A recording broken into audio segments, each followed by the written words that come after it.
Bismillahirrahmanirrahim. Assalamualaikum warahmatullahi wabarakatuh. Alhamdulillahirabbil alamin. Asyhadu alla ilaha illallah wa asyhadu anna Muhammadar Rasulullah. Allahumma shalli ala sayidina Muhammadin wa ala ali sayidina Muhammad. Rabbi shrah li sadri wa yassir li amri wahlul 'uqdatam min lisani yafqahu qawli. Amma ba'du. Pemirsa yang dirahmati Allah Subhanahu wa taala, puji dan syukur senantiasa kita panjatkan ke hadirat Allah Subhanahu wa taala. Shalawat dan salam kita sanjungkan kepada Nabi Muhammad sallallahu alaihi wasallam. Pemirsa yang dirahmati oleh Allah Subhanahu wa taala, ada dua perkara yang apabila kita mampu dan bisa menjalankan dua perkara ini, pemirsa, maka tidak akan ada keutamaan perkara lain yang mampu menandingi kemuliaan daripada dua perkara ini. Khoslataini la syai'un afdalu minhuma. Ada dua perkara yang mempunyai keutamaan, keafdalan yang tidak bisa tertandingkan oleh perkara yang lain. Yang pertama adalah al-imanu billah. Iman kepada Allah Subhanahu wa taala, pemirsa. Maka dari itu kita ini sebagai insan yang beriman kepada Allah Subhanahu wa taala, mari kita jaga iman kita.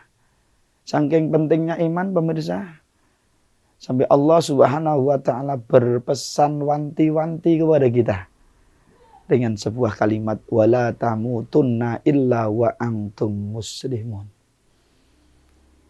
Allah sampai gak rela apabila kita mati dalam keadaan tidak membawa iman. Maka jangan kau tanggalkan imanmu, pemirsa. Jangan kau letakkan imanmu, pemirsa. Dan jangan kau berani-berani mati kecuali kita dalam keadaan membawa iman kepada Allah.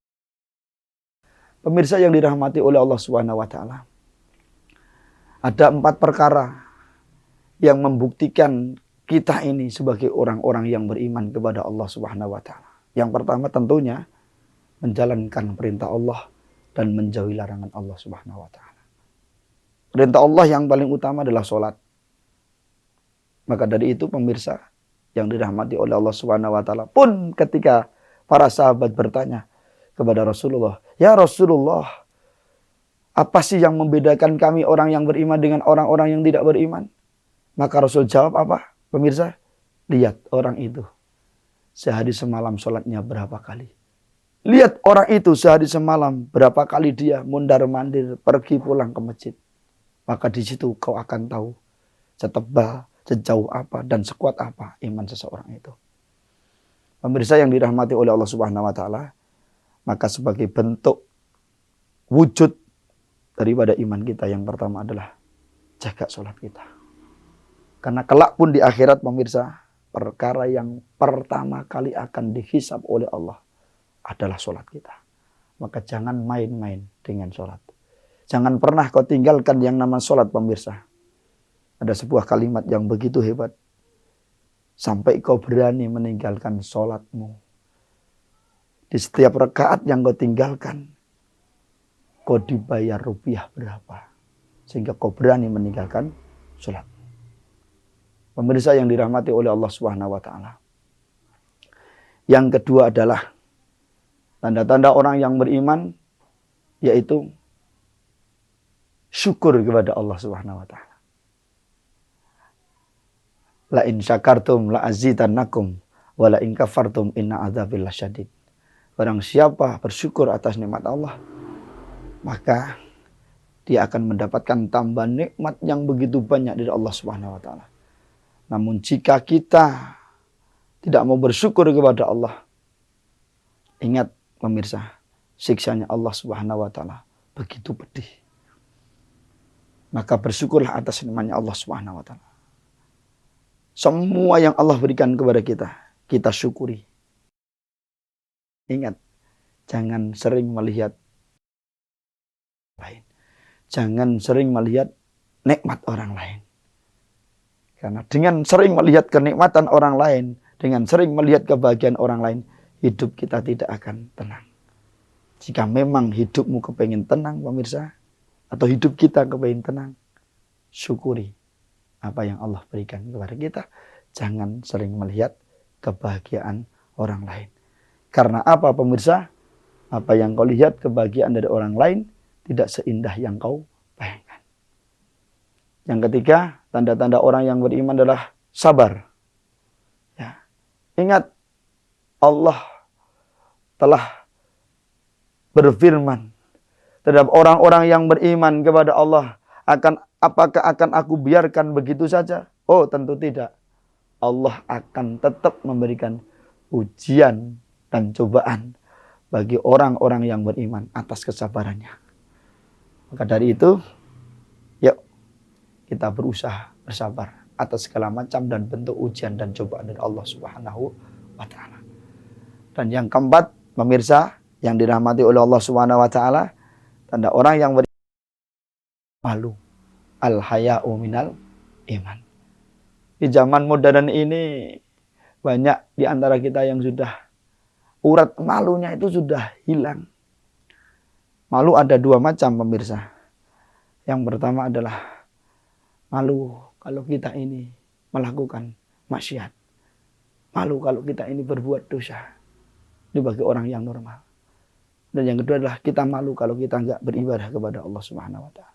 Namun demikian justru di zaman modern ini orang berbuat maksiat dengan bangga dan tersenyum. Ini adalah salah satu tanda kelak manusia yang tidak akan mencium baunya surga. Inilah perkara pertama yang tidak ada perkara lain yang bisa menandingi keutamaan daripada perkara ini. Yang pertama adalah iman kepada Allah. Yang kedua, pemirsa, perkara yang bisa kita lakukan dan kita akan mendapatkan kemuliaan, tidak ada tanding dan tidak ada banding adalah wan naf'u lil muslimin. Orang yang bisa dan mampu memberikan kemanfaatan kepada muslim yang lain. Ingat, al-muslimun akhul muslim. Al-muslimun kal jasadu wahid. Muslim satu dengan muslim yang lain adalah saudara. Muslim satu dengan muslim yang lain adalah bagikan satu tubuh. Jika salah satu di antara tubuh kita, anggota tubuh kita sakit, maka yang lain ikut merasakan. Imam Ghazali mengatakan, kun kal yaddaini wala takun kal udunaini. Hiduplah seperti kedua tangan kita ini. Jangan seperti kedua telinga kita. Sebagaimana tangan, ketika tangan ini berbuat baik, dari ujung rambut sampai ujung kaki kita, kebaikan yang dilakukan oleh tangan kita ini tidak pernah pilih-pilih. Tidak hanya sekedar kepala saja, dianggap anggota tubuh yang paling mulia, paling hebat. Tidak. Bahkan tangan ini mampu berbuat baik di bagian anggota badan kita yang kita anggap paling jorok, paling jijik, paling kotor. Mampu dan bisa. Begitu juga kita, teman-teman, pemirsa yang dirahmati oleh Allah, berbuat baiklah kepada siapapun dengan tidak melihat latar belakangnya. Dan pesan yang bisa kita ambil adalah jangan pernah kau merendahkan orang lain. Sejelek apapun orang itu, sekotor orang itu, sebodoh orang itu. Mungkin menurut kita dia bodoh, tapi mungkin menurut Allah dia mulia. Maka dari itu hadirin yang dimuliakan oleh Allah Subhanahu wa taala, dua perkara. Ya, iman kepada Allah dan bisa memberikan kemanfaatan kepada orang lain. Semoga bermanfaat pemirsa. Al-afu minkum. Assalamualaikum warahmatullahi wabarakatuh.